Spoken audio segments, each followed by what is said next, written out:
Expelliarmus! Got that right, it's the Harry Potter theme, bitches. What?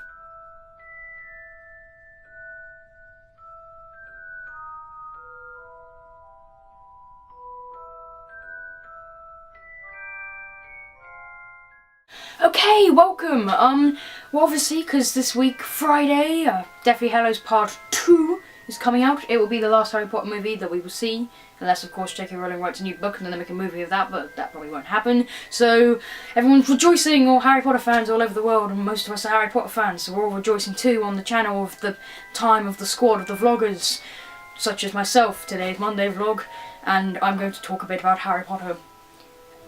Do you like my glasses? These aren't mine. I don't wear glasses. I don't think I have suit glasses. Do I suit glasses? No. No. Alright, well, Harry Potter's been a part of my life since I think I was 3. Because the first movie came out in 2001. Now, we had heard of the books, and we had ordered the books, but we had not read any of the books. We ordered, the first 3 books had already come out before, I think it's 4 books had already come out before the first movie. So we ordered all 4 books. Then we went to go see the first movie. I thought it was brilliant, my brother thought it was brilliant, my mum thought it was brilliant. I was scared, obviously, because I was 3, and there was a big head on the back of someone else's head. And I was like, ugh. We read the books, and the books were brilliant. If you haven't read the books and you call yourself a Harry Potter fan, I don't like you. Okay, James, you're an exception because you are reading them. But if you've not read the books and you're like, oh, I'm a Harry Potter fan, I'm a Harry Potter. No, you're not. Go away.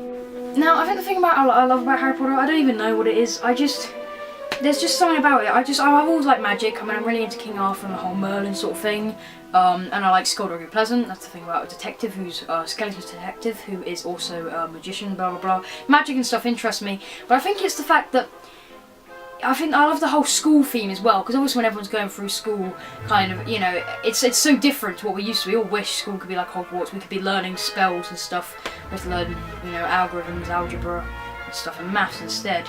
But I just think it's the fact that it's a magical place, you know, he gets to go there for a whole year. I mean, it's better, you know, it's a boarding school, but a million times better. For me, that's one of the key things, and he's just one of those characters you can relate to. He's very vulnerable, he's never full of himself, you know, he's always, you know, if you read the books, you always get from his point of view.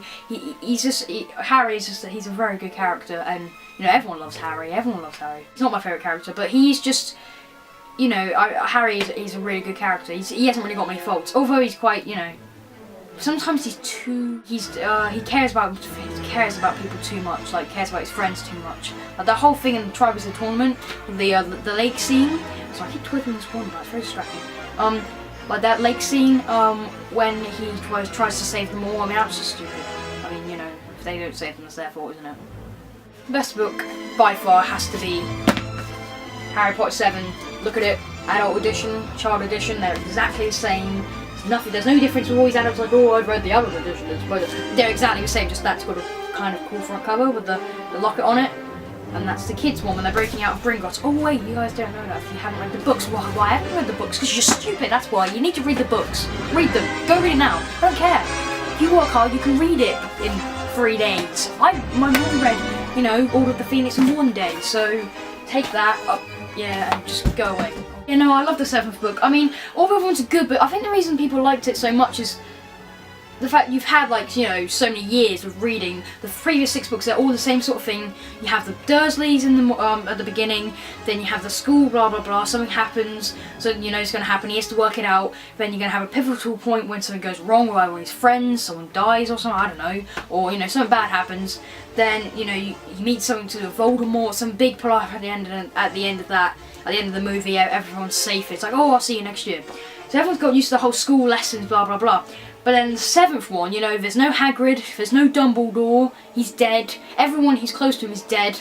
Voldemort's taken over the Ministry. Everything's gone wrong, you know. Voldemort's got everything. He's on the run. He's living in a wood. He's living in a wood, in a campfire thing. His friend leaves him. Ron's, oh, you know, he's got to try and catch, you know, find bits of someone's soul who he hates, and when you wear them you get all depressed, and it's just oh, it's so cool. It's just the best thing ever. And the battle at the end, oh my god, it's so good. And they're gonna cut loads of it out because it's a stupid movie, and they're gonna, I mean, for me, I'm not looking forward to the new movie that much, because if you look at some of the trailers, I don't know what's happening. Why is the big battle between Voldemort and Harry outside in daylight? In the book, you see like Bellatrix and Molly have their little fight, everyone's watching, then she's dead, and then they have their fight. Harry and Voldemort have their fight. This is a spoiler alert, whatever, but they have their fight, and everyone watches them, and it's a cool thing. It's nothing to do with jumping off a cliff, like, let's go together, and he jumps off a cliff. What's that about? Why is there cliffs? Why is he jumping off? Where's everyone gone? Why is it, yeah, everyone's just like, oh, you know, had a big battle, just gonna go get a cup of tea, you guys have your little fight. Out, you know, have a little moment, you know, man to man sort of thing. No, that's not how it works. No, what's that about? That's not how it works. It's bad. It's bad. Favorite movie? Yeah, Prisoner of Azkaban. Brilliant movie. Brilliant. I like this book a lot as well because it's got nothing to do with Voldemort. I really like the whole thing with Sirius Black. He was my favourite character. She killed him off. Dumbledore was my favourite character. She killed him off. Alistair Moody was my favourite character. She killed him off. Then she towed the line. She killed Dobby. No, JK. How could you do this? How could you take away Dobby? We need Dobby. Dobby is part of us. Oh, and then I also like part 1 because it's probably the closest movie to the book. Because obviously I'm so glad they split the movies. I'm so glad they split the movies because otherwise the 7th movie would be terrible. Same way the 6th movie was terrible. Same with the 5th movie was terrible. You're probably struggling to find why I'm a fan of Harry Potter. I do love the books. Films, iffy. Now here are some of my other favourite books, Harry Potter wise. Tales of Beedle the Bard.